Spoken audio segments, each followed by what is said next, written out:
would not. But you might. I would not. But you might. Okay, so Proverbs 12. Yeah? Yeah. See. What verse did you star, or what verse stuck out to you, Coraline? 12. Okay. The wicked desire the stronghold of evildoers, but the root of the righteous endures. I like 13. The wicked are trapped by their own words, but the godly escape such trouble. Mine says. What number is that? 13. Mine says the evildoers are trapped by their sinful talk, and so the innocent escape trouble. Okay, can you tell us the verse you picked? What verse? 12:18. Okay, what does it say? The words of the reckless pierce like swords, but the tongue of the wise brings healing. Araya? That's the one I picked. You guys picked the same But one? mine is different. If you ignore criticism, you will end in poverty and disgrace. If you accept correction, you will be honored. So do you think so our verse is talking about insults. Do you think that one is similar to our key verse, or no? I think it could be slightly, but I feel like insults are different than criticism. Do you think it's telling you to ignore criticism or to take the correction that comes with criticism? Take the correction. Okay. But you should. I don't think it's saying that you should ignore it, because it's saying if you ignore criticism, you will end in poverty and disgrace. Correct. I wanted to make sure that you were catching that distinction. Oh, let me see. 1, 2, 3, 4. Toby, can you read our key verse, please? See. Well, you should have wrote it. Yeah. A fool is quick-tempered, but a wise person stays calm when insulted. That's not what mine says. Mine says fools show their annoyance at once, but the prudent overlook an insult. That's what mine says. You guys have the same Bible. Okay, Araya, will you read Proverbs 14:29? See. Coraline, you're going to have Proverbs 29:11. Elizabeth. 29? Huh? You mean 11:29? 29:11, yes. Elizabeth, you're going to have Ecclesiastes 7. And then Tobias, you're going to have James 1. James 1:27. It's Genesis 1. Ecclesiastes 7. Araya, go ahead. Okay. People with understanding control their anger. A hot-tempered shows great foolishness. Coraline? Are you there? Yes. Fools give full vent to their rage, but the wise bring calm in the end. Okay, what do these all have in common so far? Anger and keeping it controlled. Yeah, emotions. Okay, anger. Or staying calm. Staying calm. All right, Elizabeth, Ecclesiastes. Okay. Do not quickly so it's Ecclesiastes 12? 7:9. 7:9. Okay, I got it. 12. Okay. Do not be quickly provoked in your spirit, for anger resides in the lap of fools. Tobias. 19 through James 1:19 through 20. Understand this, my dear brothers and sisters. You must all be quick to listen, slow to speak, and slow to get angry. Human anger does not produce the righteousness God desires. I heard something familiar. Oh yeah, we know that verse, huh? Quick to listen, slow to speak, slow to get angry. Yeah. That Okay, so the first question, you guys didn't have vexation in your verse. Araya, will you pick up, or will you look at the board and read the ESV version? Proverbs 12:16. The vexation of a fool is known at once, but the prudent ignores an insult. So looking at your verses, what do you think vexation means? Insulting. I said to show something. Okay, to show something. Like showing. Oh, Flashing arrow. I actually have it right here. I said insulting. I said lashing arrow. So I said Someone showing something. That's what I said. Okay, showing something. Araya, can you tell me what your verse says in place of vexation? A fool is quick-tempered, but Okay. a wise. So quick-tempered. Coraline, can you tell me what your verse says? In place of Proverbs vexation? 12:16. They have to get. You wrote it, Cora. Oh yeah. Yeah, let's keep our tone kind, please. Fools show their annoyance at once, but the prudent overlook an insult. So we see annoyance there. I thought mine was show. So based off of that information, what do you guys think vexation means? I think vexation means throwing insults. Okay. Anger. Okay, maybe anger. Scoff. Yeah, anger. Scoffing. We learned that one last time. Okay. Maybe it's the being short-tempered or showing their annoyance, their, their Displeasure. not displeasure, their offense. There. They're showing that they're upset with something, right?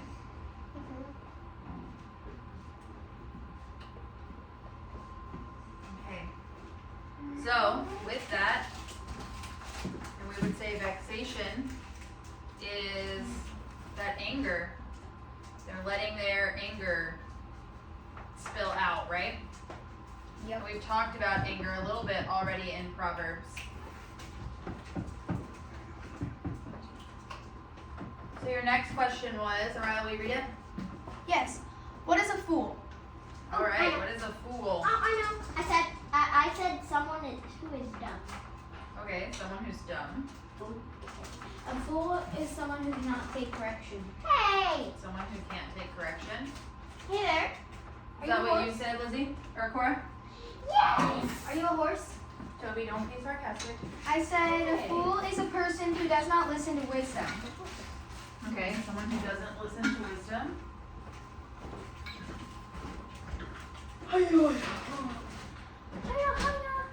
Those are good Bible-y answers. I like them. Babble, babble, babble, babble.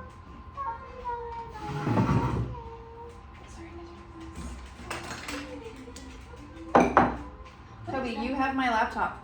Can you open it up and look up the definition of vexation? Or hand it here and I'll do it because Hand it? it's not going to sign you in fast. That's why I said hand it to me. Mom can use her finger. Right. I know. Yeah, but typing in is so much slower than just her putting her thumb on.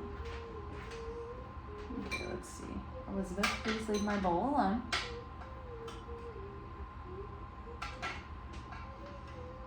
Didn't she say Coraline, can you please stop? Yes. Definition, there we go. The definition of vexation, a state of being annoyed, frustrated, or even worried. Worried? What did she say? Don't forget, she said or even. And that's the whole thing. So in the Bible, fool or foolish defines a person who lacks spiritual wisdom, rejects God's counsel, and lives according to their own perverse, immoral, or ungodly desires, rather than just a lack of intelligence. So it's not just talking about someone who's dumb, because if you don't know something, you can't really be held very at fault, right? When we look at a baby who doesn't know, alright, you've had enough. Put it down. Thank you. You've had no water this morning. You've had no real water this morning. Are you being foolish or are you being wise in the correction right now? Okay, let's take correction with humility. Okay? You have not had a lot of water this morning. You're going to end up with a headache this afternoon. Probably. Please stop pouring tea in the cup. Okay? So a fool isn't necessarily someone who doesn't know information. You wouldn't call a baby a fool, right? No. They just don't have understanding. They don't have the information yet. It's someone who knows the information and refuses it. And refuses it or chooses to do something against the information, against the right choice. It's like they say that they know the sky is blue, but I'm gonna say it's green.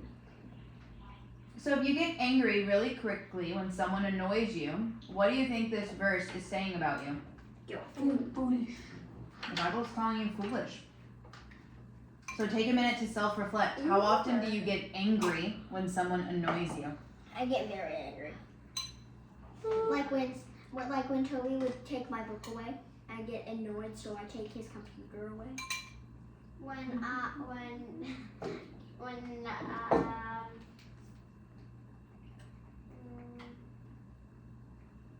Amaya would yell at me when she was babysitting us, but I kept yelling out no, Okay. not listening. Not being obedient, not listening. What about when someone's ruining the end of a book for you? Or when your siblings are singing songs that you feel like you've heard enough of?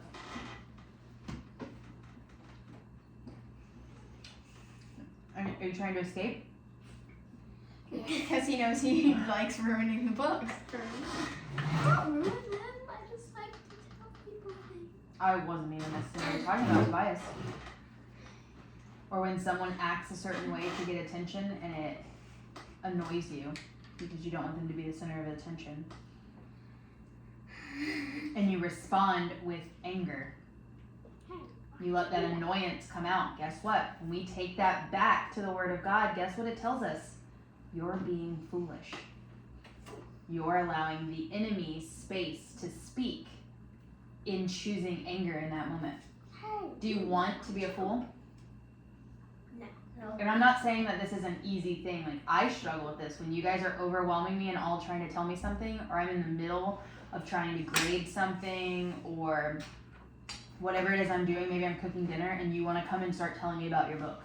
I don't have the mental capacity to hear it at that moment, and I don't always kindly say, hey, I'm not ready to hear this. Sometimes I do lash out, right? Sometimes I do snap and say, stop talking to me. That's not the best way to do it either. Tobias, can you go set a timer on, or ask Echo to set a timer for 8 minutes? Echo, set a timer for 8 minutes.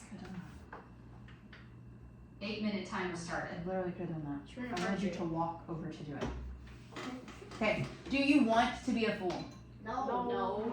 So, the opposite of a fool is what in your verse? A wise person. In your verse. Mine is a wise person. Which verse? A wise person.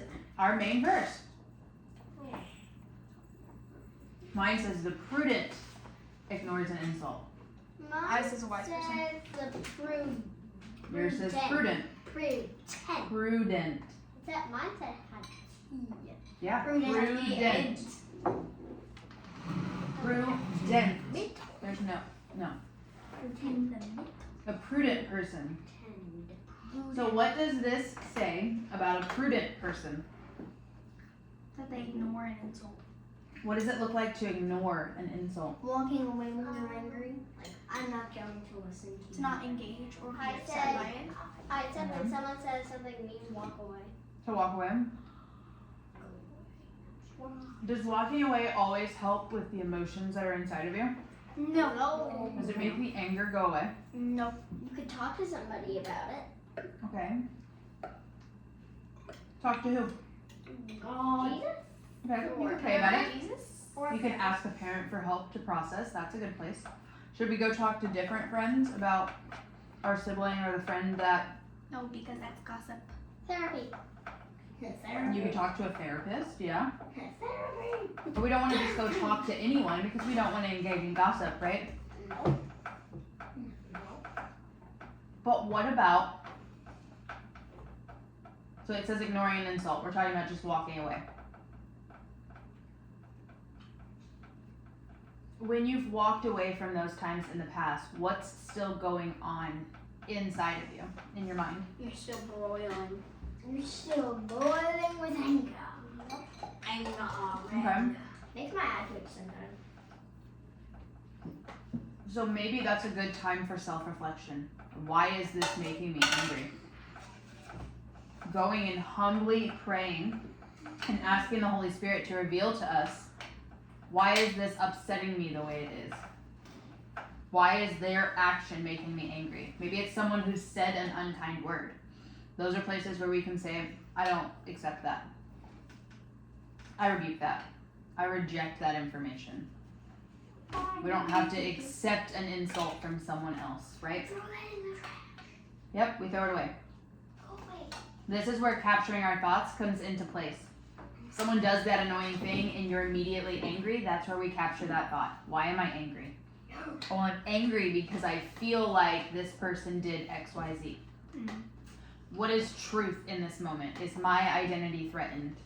No. Is my salvation threatened? No. It really depends. No. So then how can I cool off and then re-engage? What I like to do is I read about it, then I spend some time like reading a chapter or two in my Bible, and then I just sit there and quiet, thinking. Okay. Why do you think it's really hard for us to do this? To not lash back out or respond in anger when someone is frustrating us? Because it's the annoying. natural human instincts to resort to getting it the quickest way Because- possible. Because our pride takes over us. Because if the first time they do it, it makes you a little angry, but then you actually go to hell, and then you get, it's fine. But then when they do it again, it's hard not to lash out because because you're doing something you don't like. Anybody else? That's a long one. Coraline, can you repeat your answer? Our pride takes over us, and we just want to be right, so that's why we lash out. That's it, right there. At the core of it, it's not even human nature. It's pride. My want for justice. I want to be right. Or So in some of you, God has placed a real hunger and a real fire for things to be fair, for things to be just, for that avenue of justice. It's a very thin line between justice on what God says is justice and what we have decided in our own prideful nature. And so yeah, in those moments when we're frustrated, it's normally because we feel some wrong has been done against us. And that pride fans the flame of our anger. Think about when a sibling or one of your friends is rude to you. Maybe they say something unkind, or they don't really talk to you. They kind of give you the cold shoulder. Oh, I hate Can that. you choose to overlook that? Yes. yeah, But do you? No. probably not. No. What are you talking about? Ooh. Why? What do you feel in those moments? You can check. You feel anger with them for being angry at you. Okay. Anger, maybe some sadness kicks in.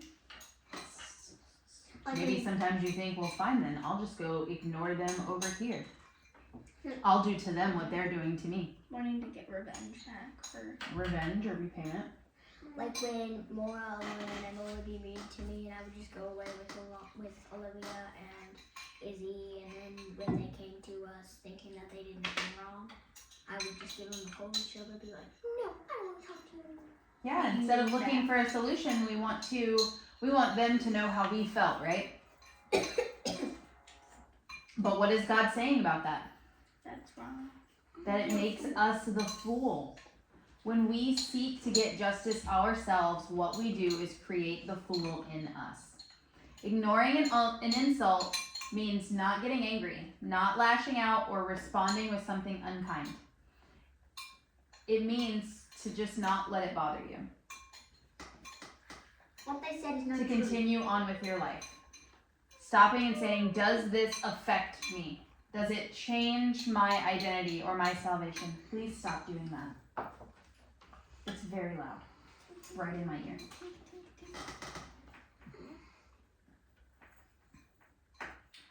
Think of a time when you were insulted by someone.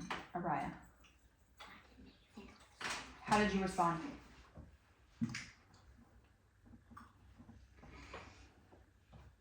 When you're mad at someone? Insulted back. Okay, you insulted back. After reading this verse, how do you think you would respond next time?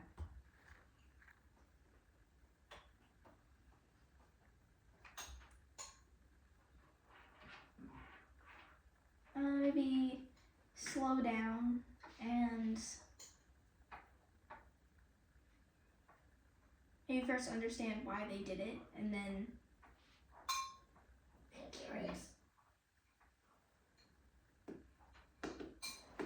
tell them like this made me upset and try to fix it instead of getting super mad. Okay, but let's look back at it. The prudent ignores an insult. So sometimes it's the aspect of Just walking. Echo. just walking away. We don't have to always fix it. Yeah. Yes, in certain relationships, I can see why that would be important. And that's where we have to leverage what kind of relationship is this, right? Yeah. But in everyday passings with just individuals who you're not in close relationship with, Just ignore it. it's the ability to just walk away. To say, I don't receive that. No, thank you. No, thank you. I'm good. Bye. Start another timer, Toby, for 8 more minutes. Echo. Set a timer for 8 minutes. So yes, The it's timer always is running now. Thanks, Echo. It's always important to stop and reflect, right? What's happening in this moment? Why are they speaking on this? Sometimes, though, it's not worth the mindset. So I can remember when I worked at Dunkin', having people say really unkind things. Just because they were angry, like we were moving too slow, or someone got their order wrong. What are you, retarded? What are you, stupid? Like just saying really unkind things because something in them creates that space. And I can remember a lot of times going in 2 different directions. Sometimes getting really angry and wanting to like spat back. And other times taking it internally and being like, is something wrong with me? Like, am I the problem? And feeling like those feelings of shame and doubt and pieces inside of me. Neither of those made me a prudent or wise person. Both allowed other people to speak and allowed the emotions in me to be what poured out. Sometimes that emotion isn't anger. Sometimes it's shame. Sometimes it's self-hatred. Sometimes the anger is pointed back at yourself. But what needed to be done in that moment is for me to say, that's not truth. And when we recognize what's not truth, we do what with it? Throw it away. We throw it in the trash. That's not truth. I don't have to accept that. Toss it out the door. That's not truth. I don't have to accept that. Push it into the door. You start at the window. It's just the aspect of, nope. Often, those unkind insults come from a place within the other person. It speaks more to their insides and their character than it does about us. And when we can step outside and realize that, then it's easier to say, oh, I feel really bad for that person, that they feel so icky on the inside that it's pouring out as vomit on me. Vomit. Yeah, like that ickiness, like it's just coming out. It's getting vomited up on me because there's so much infecting them. So it's just like you wouldn't get mad at your brother if he accidentally vomited on you. Say you're in the car and he got car sick. Yeah. You would be like it would suck. It would be gross, right? Yeah. But you would wouldn't be feel mad. sorry for him, right? You'd be like, oh man, I know what that feels like. Man, that sucks. Yeah. So that's how we can choose to look at people when they're unkind to us. I know what it's felt like to have all that anger inside. That really sucks. I'm really sorry. That you feel so ick on the inside that it's vomiting out of you uncontrollably. I've never gotten car sick. I've gotten car sick. So You've gotten car sick. She hasn't. Never. That's not the point though. But do you get what I'm saying, Cortland? You've had a stomach bug. You know what it's like to throw up. But if you saw your brother throwing up, would you be mad at him for it? No. No, your heart would be softened for him, right? You'd be like, oh man, he's really sick. He really feels bad. I want to help him. Your heart would be softened. So when people are ugly and unkind, that's where we can go back to that visual. There's so much inside of them that they can't hold it in. It's like having a stomach bug. It's vomiting out. It was taking Stop the throwing bottle. up my car. Hey, that's not what we're talking about. Don't get It was, stuff it on was that, please. Dave the water bottle. Hmm? It was Dave the water bottle. He It kept was spewing Arnold. out. It was Arnold. Whatever. Arnold. We're spewing on different sides, guys. I need you to stay focused. Okay? Corlin, will you pray us out? Yes. Dear Heavenly Father,